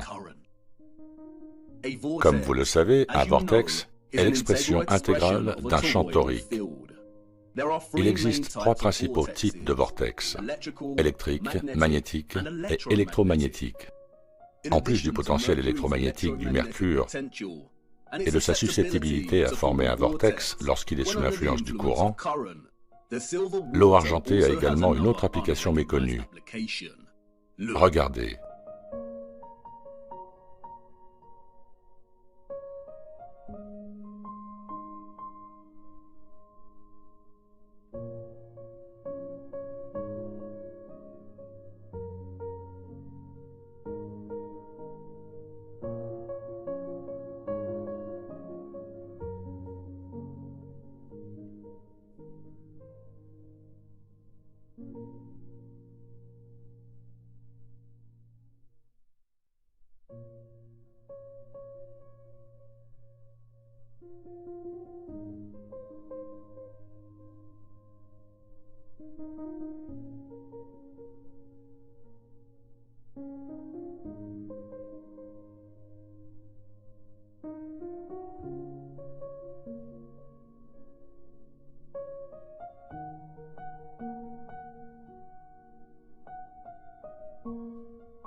Pas étonnant que le mercure soit diabolisé et illégal. Comme vous pouvez le constater, le mercure est capable de fournir, même à une antenne de télévision artisanale, la capacité de convertir des courants alternatifs de fréquences radio pour en extraire un signal de télévision. Les antennes peuvent être conçues pour transmettre et recevoir des ondes électromagnétiques dans toutes les directions de manière égale, et on pourrait supposer que les orbes des antennes de l'ancien monde contenaient du mercure. Mais là encore, ce n'est pas un secret que le mercure s'amalgame avec l'or et d'autres métaux. Un amalgame est un alliage de mercure et d'un autre métal. Le mercure s'amalgame fortement avec l'or, le cuivre, l'argent et de nombreux autres métaux. La seule exception courante est le fer. Les orbes ne pouvaient pas contenir de mercure car, comme vous l'avez vu, le mercure aurait dévoré l'or, l'argent et le cuivre et se serait amalgamé avec les métaux. Nous ne voyons aucune preuve de cela ici. Elles fonctionnent strictement comme des antennes aériennes. Mais si toutes ces structures contiennent un type de moteur ou d'appareil similaire aux lentilles de Fresnel que nous voyons dans les phares avec du mercure formant continuellement un vortex, alors nous aurions une configuration permettant aux antennes d'extraire l'énergie éthérée et de transmettre de puissants signaux électromagnétiques. Tout comme Fulcanelli le révèle dans sa lecture de Saint Christophe, c'est le mercure qui permettait alors d'atteindre son potentiel. Il est fort probable que les cylindres, récipients et conteneurs absents qui ont été retirés de ces structures et qui étaient généralement présents à l'intérieur des structures géométriques octogonales contenaient du mercure. Et cela soulève la question suivante.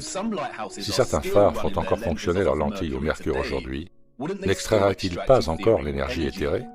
Non, pas du tout. Et une fois de plus, Fulcanelli nous explique pourquoi. Comme Fulcanelli l'affirme ailleurs dans le mystère des cathédrales, la dissolution du soufre, ou en d'autres termes, son absorption par le mercure, a fourni le prétexte à des emblèmes très différents. Mais le corps obtenu, homogène et parfaitement préparé, conserve le nom de mercure philosophique. C'est le matter ou composé de première classe, qui ne nécessite qu'un processus de cuisson graduel pour se transformer d'abord en soufre rouge, puis en élixir, et enfin, dans un troisième temps, en médecine universelle. Comme Fulcanelli l'explique clairement, la transformation du mercure pur en un état sulfureux rouge est la première étape, et comme mentionné précédemment, le cinabre ou sulfure de mercure est rouge. Et comme nous le voyons ici sur les représentations des tuniques de Saint Christophe, il porte une moitié grise pour indiquer le mercure et une autre moitié rouge qui indique le soufre rouge.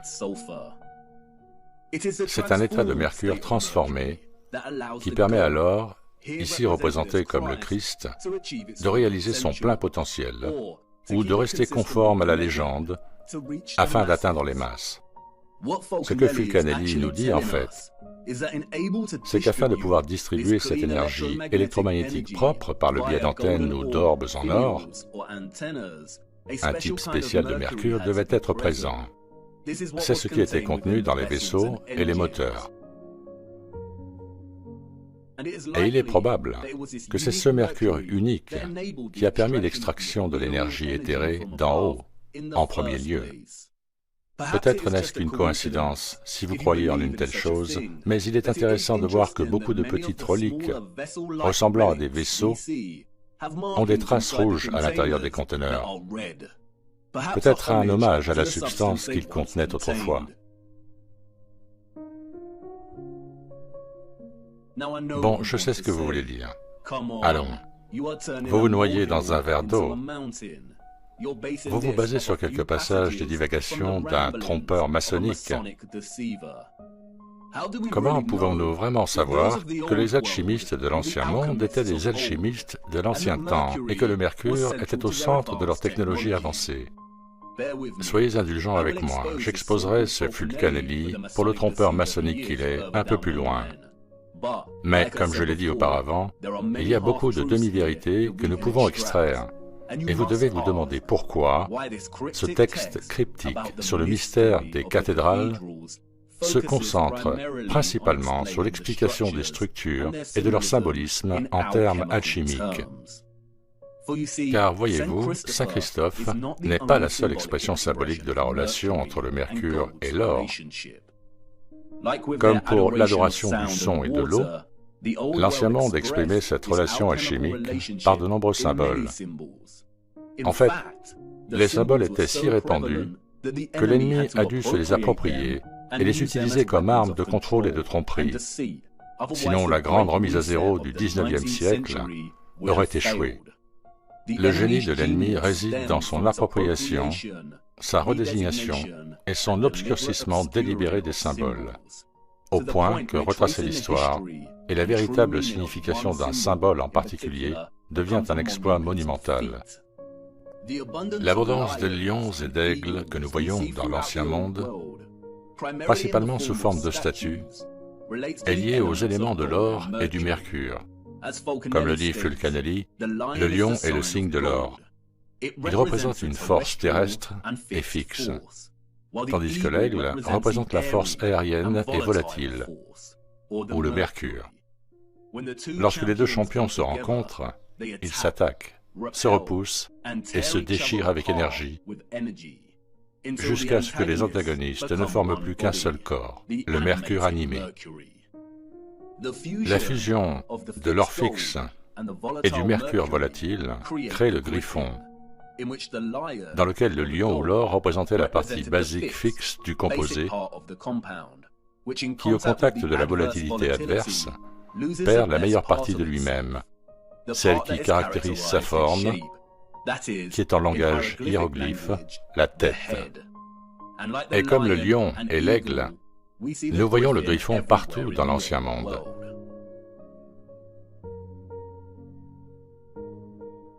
Comme Saint Christophe, le griffon est le symbole de la concoction alchimique et de la combinaison du mercure et de l'or qui alimentait la technologie de l'Ancien Monde.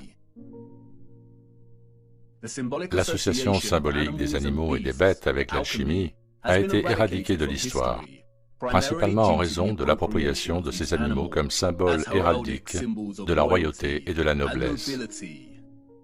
Ce sont ces animaux qui ornent les sceaux impériaux nationaux, comme nous le voyons attribué à l'Empire romain, à l'Empire impérial britannique, aux États-Unis, etc. un acte de domination post-coloniale sur l'ancien monde, l'appropriation de son symbolisme et l'éradication de son histoire par le biais de récits falsifiés.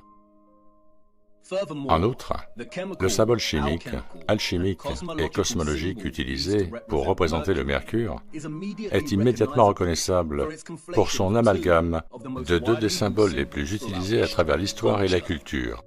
Il s'agit de la croix et du croissant de lune. Il est ouvertement reconnu qu'à un moment donné, tout le symbolisme religieux a précédé son utilisation et son application religieuse actuelle et a appartenu à une autre culture et a représenté quelque chose de différent à des époques historiques différentes. Mais ce n'est pas parce que cela est ouvertement déclaré que cela a un sens. Nos ancêtres historiques et leurs propres ancêtres historiques étaient-ils vraiment si peu inspirés qu'ils avaient besoin de recycler des symboles déjà établis? Ou bien, ne nous dit-on pas la vérité une fois de plus? L'amalgame des symboles et de la culture, chrétiens et islamiques, est si répandu dans notre monde qu'en y regardant de plus près, il commence à paraître absurde.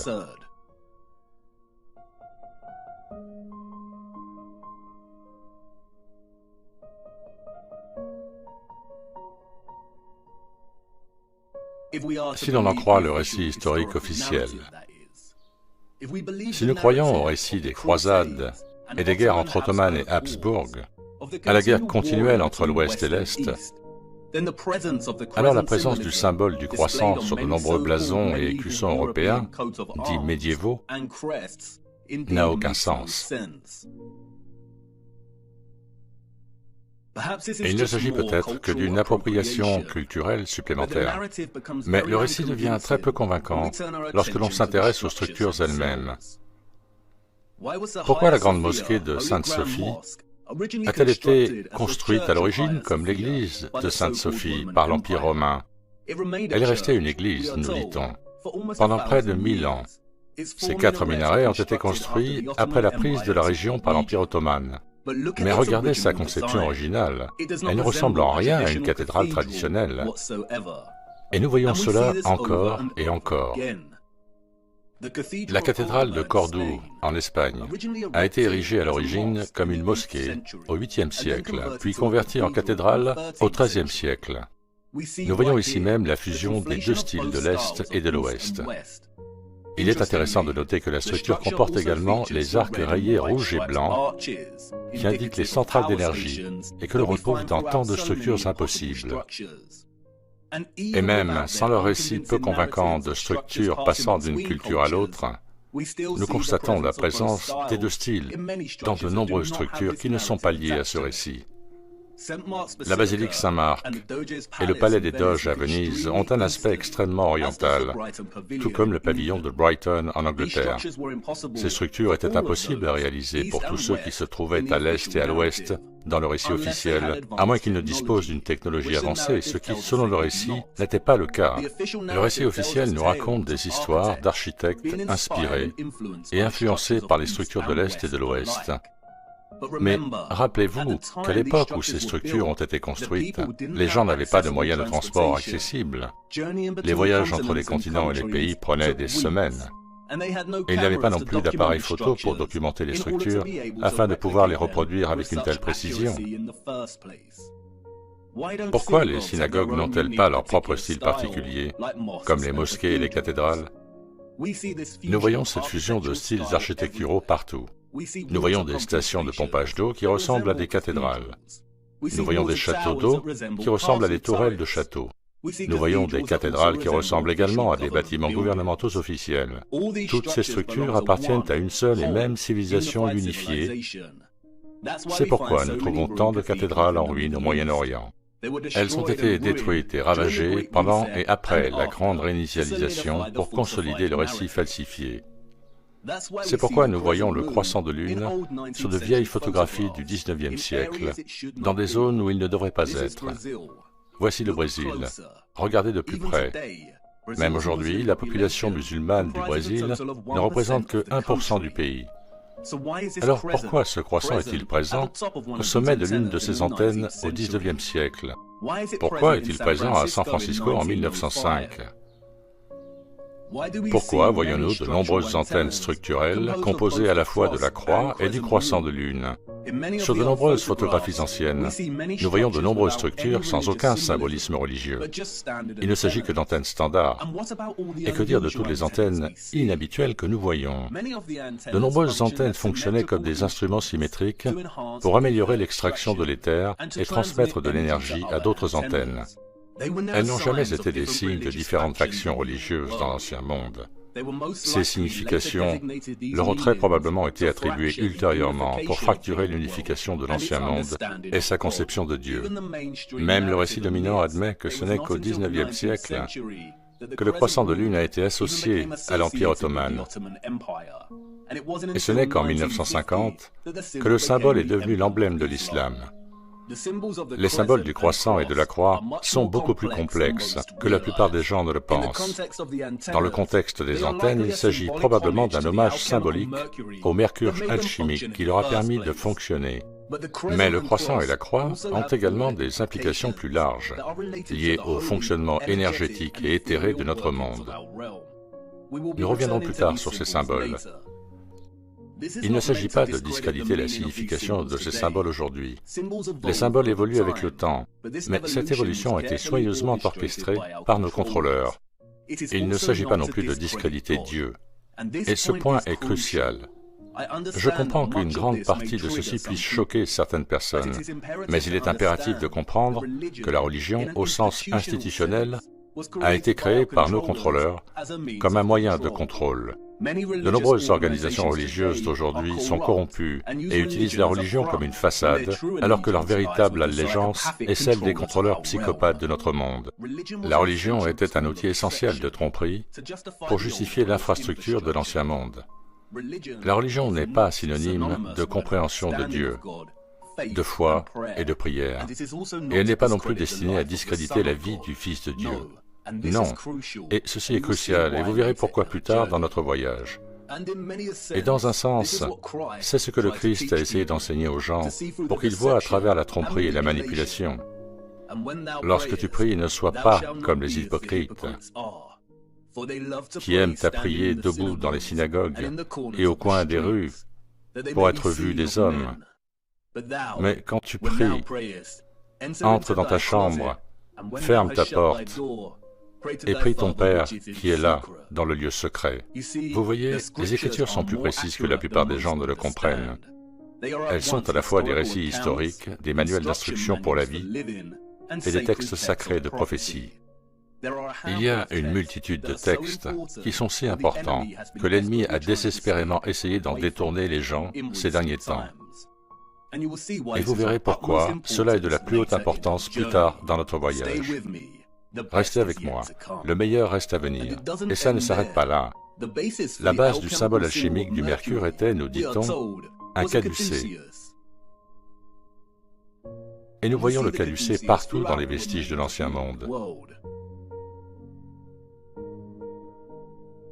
Un autre symbole approprié par l'ennemi, ornant de nombreux blasons et adopté par les industries médicales centralisées et corrompues, qui ont été responsables de crimes de masse contre l'humanité qui se poursuivent aujourd'hui.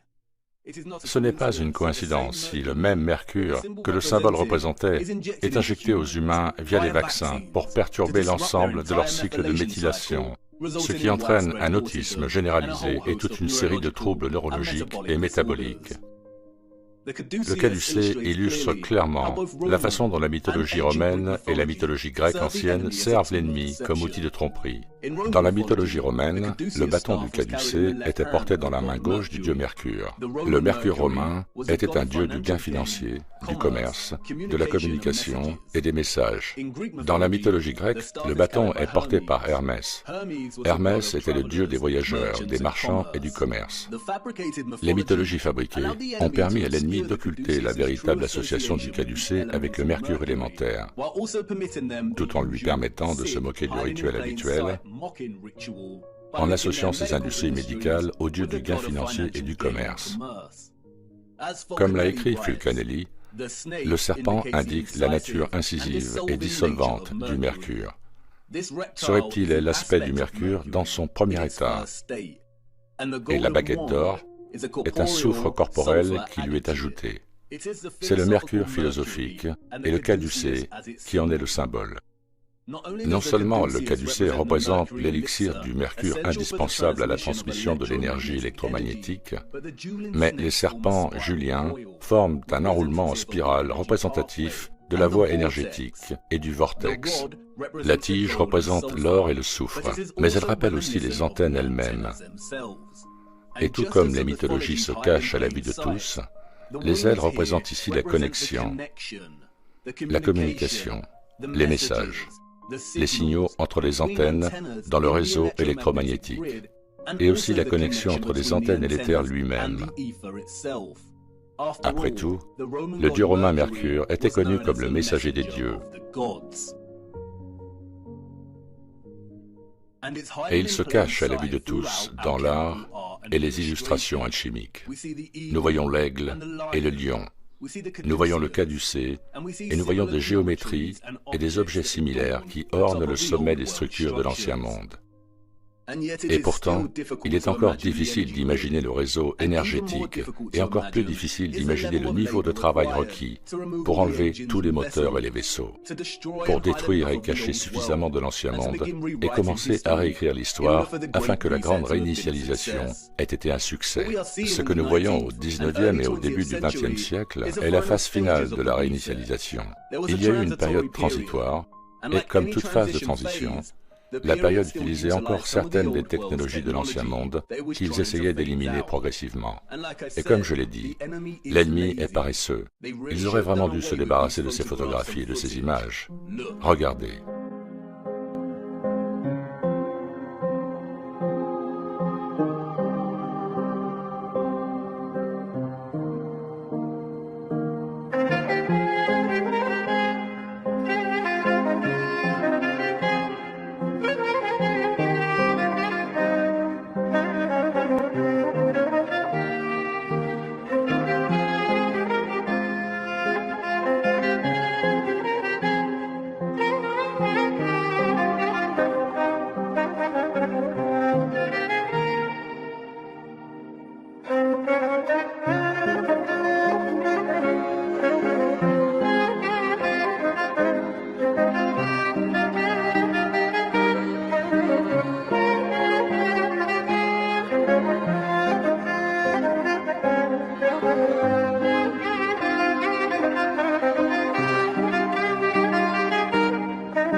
Wow! La plupart de ces images ont été prises pendant les expositions universelles du XIXe siècle et au début du XXe siècle. Tout électricien peut témoigner de l'impossibilité d'éclairer à cette époque et à cette échelle. Quel cauchemar absolu à câbler! Mais ils n'avaient pas besoin d'un câblage complexe, n'est-ce pas? Comment pouvaient-ils avoir des trottoirs mobiles à cette époque? Nous voyons également cette technologie exposée dans les parcs d'attractions américains en plein essor au début du XXe siècle.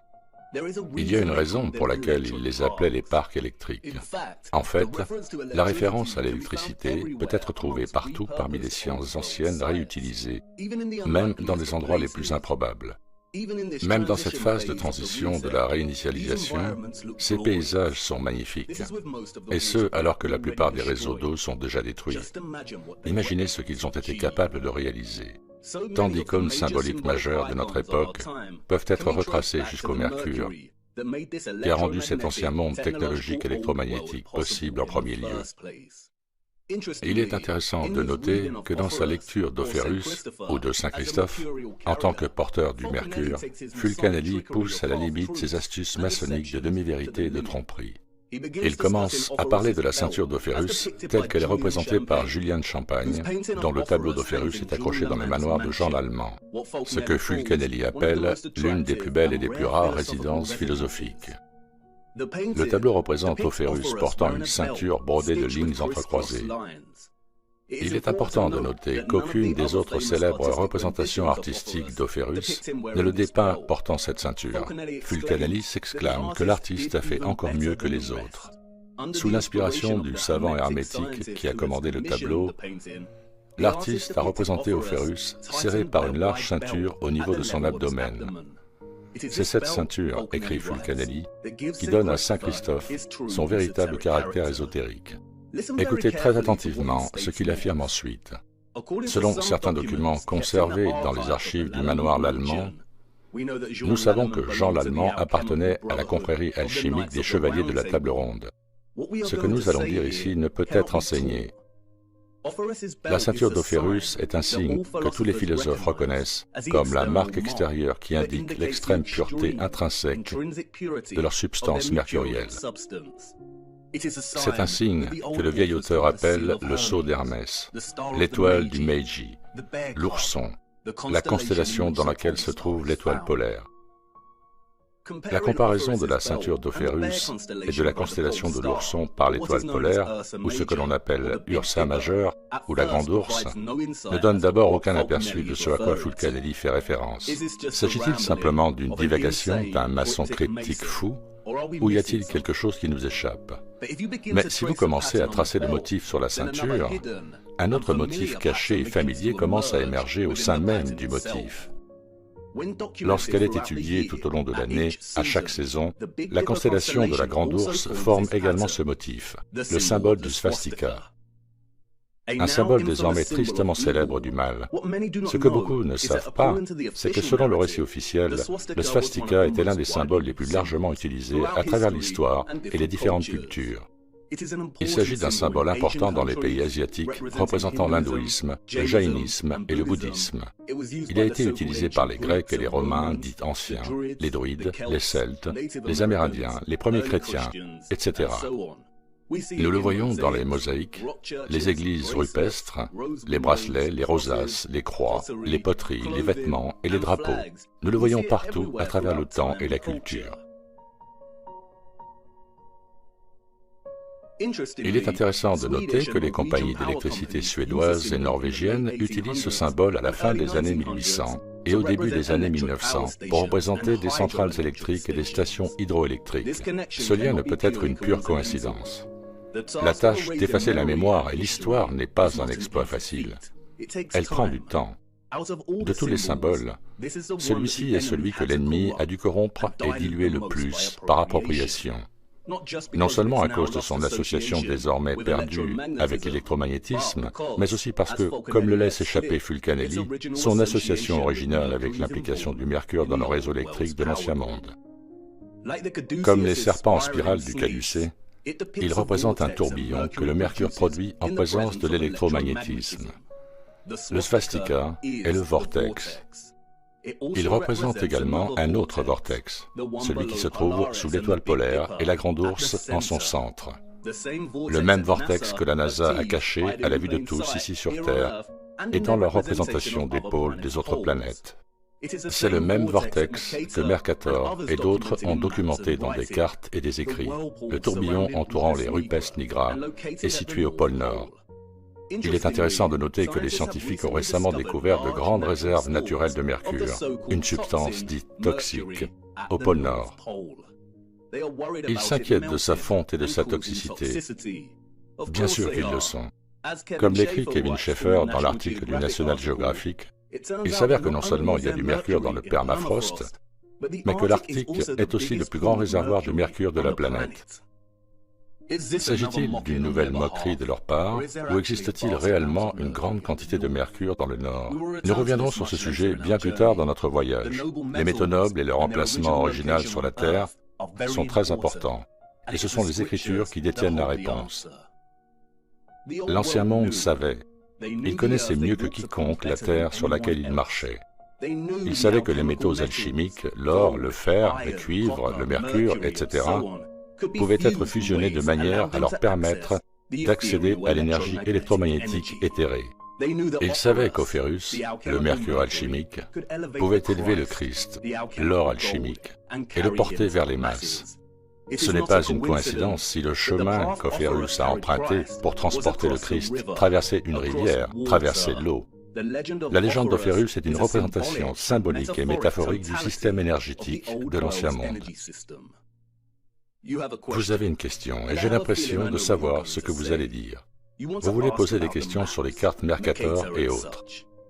S'ils ont fabriqué l'histoire en déformant tant de significations symboliques, et en mentant sur ceux qui sont venus avant, comment pouvons-nous faire confiance à ces vieilles cartes et à ces récits du Nord? Comment savons-nous que l'Hyperborée est un lieu réel et qu'il y a un vortex au centre? C'est l'esprit. Une question importante. Malheureusement, nous ne pouvons pas faire confiance aux cartes et je dois vous montrer pourquoi. Il est temps maintenant de parler des horloges. Car voyez-vous, il y a une autre carte cachée et oubliée depuis longtemps. La plus ancienne de toutes. Et elle n'est pas parfaite, loin de là. Mais c'est tout ce que nous avons. Venez, il est temps de lever un autre voile.